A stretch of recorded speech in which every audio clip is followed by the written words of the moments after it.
తెలుగు కథా సౌరభాలకి స్వాగతం సుస్వాగతం. శ్రోతలకు నమస్కారం. ఈరోజు చదవబోయే కథ అమ్మ కోసం ఆగిన రైలు. రచన జీడిగుంట శ్రీనివాసరావు, పఠనం వి శారద. ఇది మన తెలుగు కథలు .comలో ప్రచురించడం జరిగింది. ఇక విందామా? అది మల్లెటూర్ అనే ఒక చిన్న రైల్వే స్టేషన్.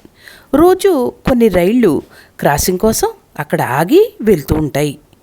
ప్యాసింజర్ ట్రైన్స్ ఎక్కువ ఆగడం, చిన్న స్టేషన్ అవడంతో కాఫీ టీ లాంటి అమ్మకాలు కూడా జరిగేవి కావు. స్టేషన్ ఊరికి దూరంగా ఉండడంతో ఆ స్టేషన్కి స్టేషన్ మాస్టర్గా వచ్చిన కరుణాకర్ తన ఫ్యామిలీని పట్టణంలోనే ఉంచి తను ఒక్కడు స్టేషన్లోనే ఉంటూ టైం దొరికినప్పుడు తనే వంట చేసుకుని అక్కడ పనిచేస్తున్న హెల్పర్ రమణకి కూడా భోజనం పెట్టేవాడు. వాళ్ళిద్దరూ ఒకరికొకరు తోడు. స్టేషన్ శుభ్రపరచడానికి ఒక స్వీపర్ కావాలని పై అధికారులను ఎన్నిసార్లు అడిగినా మీ స్టేషన్ వల్ల గవర్నమెంట్కి ఏమీ ఇన్కమ్ లేదు, అందుచేత మీ దగ్గర ఉన్న హెల్పర్తో స్టేషన్ శుభ్రపరచుకోండి అని సమాధానం వచ్చేది. మరి ఇన్కమ్ లేని ఈ స్టేషను ఇక ఎందుకు ఉంచారో తెలియక అంతా మన కర్మ అనుకునేవాళ్ళు కరుణాకర్, రమణ ఒకరిని ఒకరు ఓదార్చుకుంటూ. ఒకరో ఇద్దరో ఊరి నుంచి వచ్చి ఏదో ఒక ట్రైన్ ఎక్కి వెళ్ళడం తప్ప బెంచీలన్నీ ఖాళీగా కనిపిస్తూ ఉంటాయి. ఉదయం వచ్చిన ప్యాసింజర్ ట్రైన్ నుంచి ఒక పెద్ద ఆవిడ కొడుకు అనుకుంటా రైలు దిగి ప్లాట్ఫామ్ మీద ఉన్న బెంచి మీద కూర్చుని ఉన్నారు. వారిద్దరినీ చూసిన స్టేషన్ మాస్టరు, వీళ్ళు రైలు దిగి ఇక్కడే ఎందుకు కూర్చుని ఉన్నారు అనుకుని వారి దగ్గరికి వెళ్ళి మీ టికెట్స్ ఏవి అని అడిగాడు.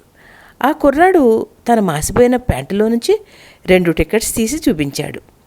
టికెట్స్ చూసిన కరుణాకర్, ఈ ఊరేనా మీది అన్నాడు. కాదు సార్, మేము బెంగళూరు వెళ్ళే ప్యాసింజర్ ఎక్కాలి అన్నాడు ఆ కుర్రాడు. అయితే వచ్చి టికెట్స్ తీసుకోండి అని చెప్పి కరుణాకర్ సిగ్నల్ కోసం ఆగి ఉన్న ట్రైన్కి సిగ్నల్ ఇవ్వడం కోసం తన గదిలోకి వెళ్ళాడు.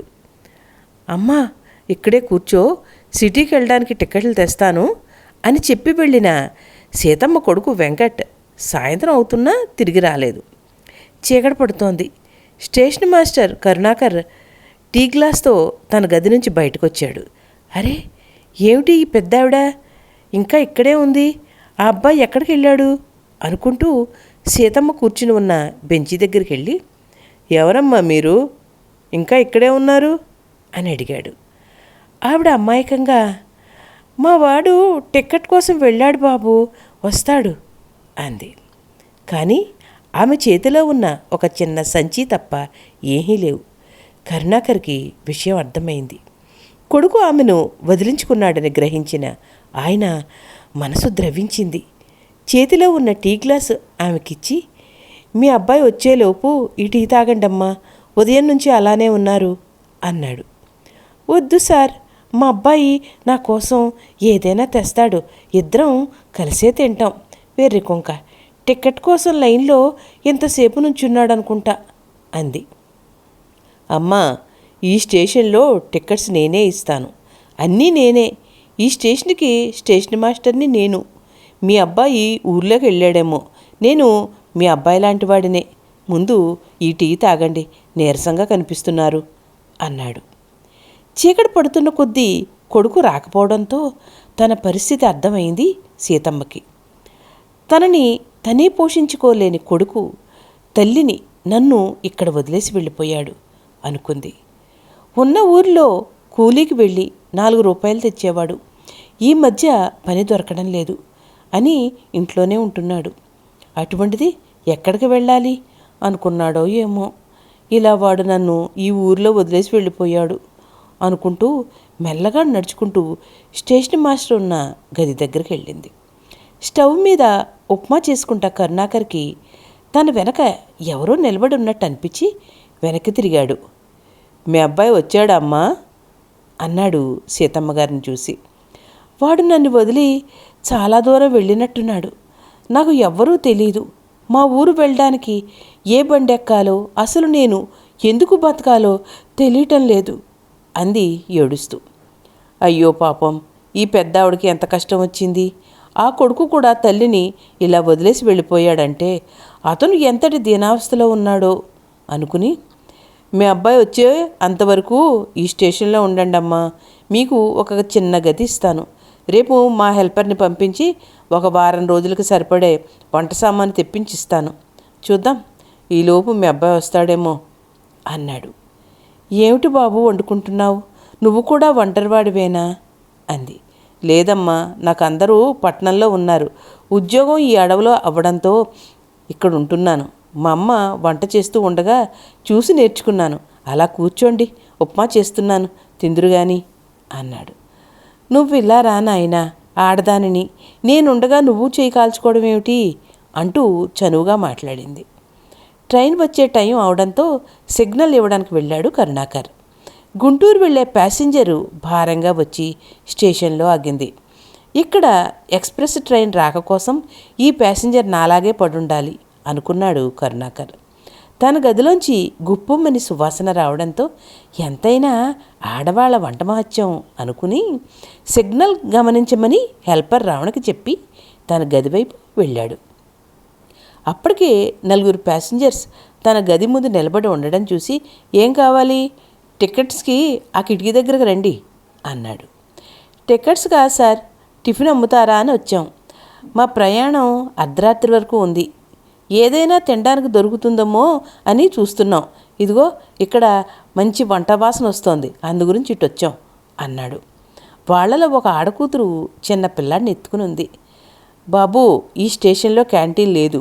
ఆవిడ మా అమ్మగారు, మా కోసం వంట చేస్తోంది అన్నాడు కరుణాకర్ సీతమ్మని చూస్తూ. పిల్ల ఆకలితో ఏడుస్తోంది సార్. సరే పదవే, నీళ్లు తాగిద్దు గాని అన్నాడు అతను.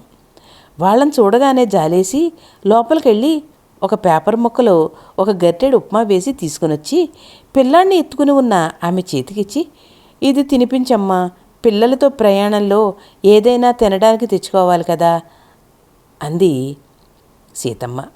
గోడ కానుకుని కూర్చుని అంతా గమనిస్తున్న సీతమ్మ, బాబు, ఈ మూల నుంచి ఆ మూల వరకు స్టేషన్ ఉంది కదా, కొద్దిగా టీ, మంచినీళ్ళు, బిస్కెట్లు అమ్ముకునే ఏర్పాటు చేసి ఉంటే బాగుండేది కదా అంది. ఉప్మా నోట్లో వేసుకోగానే గతించిన తన తల్లి వంట గుర్తుకొచ్చింది కరుణాకర్కి.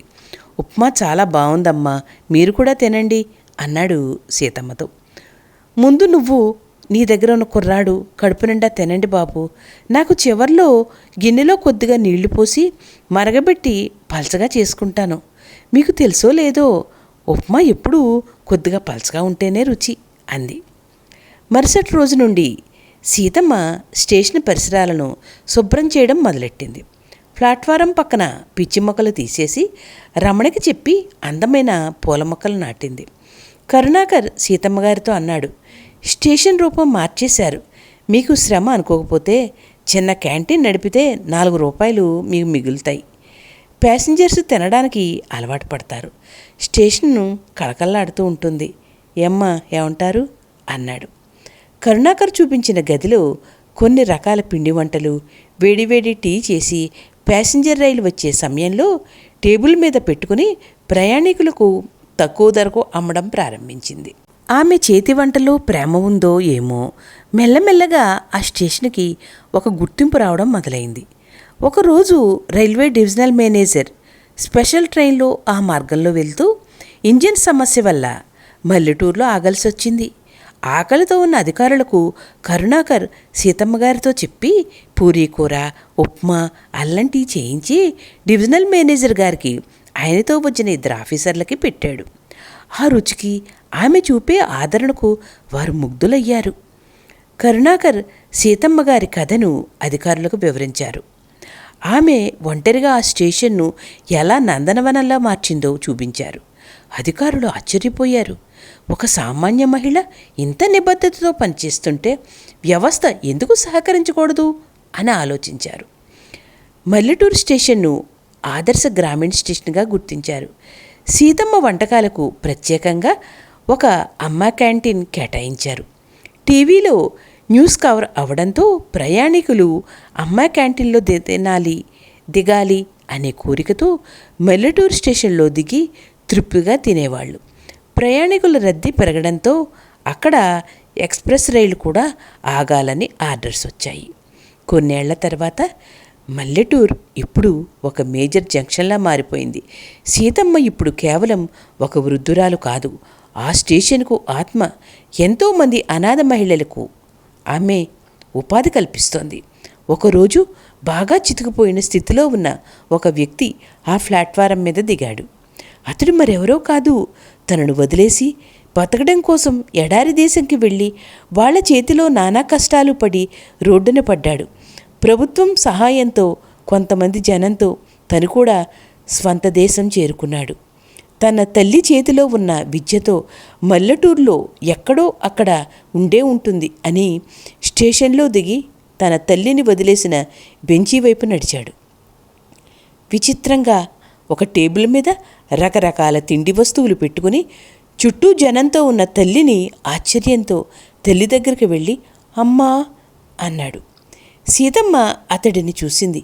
చింపిరి జుట్టు, నలిగిపోయిన బట్టలతో నీరసంగా కనిపించిన కొడుకుని గుర్తించి ఆవిడలోని తల్లి హృదయం ద్రవించి, నువ్వు టిక్కెట్ తెస్తావని వెళ్ళి చాలాసేపు అయింది నాయనా, ఏమైనా తిన్నావా లేదో అంటూ పేపర్ ప్లేట్లో 4 పూరీలు కూర వేసి కొడుక్కి అందించింది కళ్ళలో నీళ్లతో. అక్కడికి వచ్చిన కరుణాకర్ సంగతి తెలుసుకుని, ఒకరు కలవడం ఒకరు విడిపోవడం అంటే ఇదే అనుకుంటా, నాకు ట్రాన్స్ఫర్ అయింది, ఈ నెలాఖరికి వెళ్ళిపోవాలి అన్నాడు.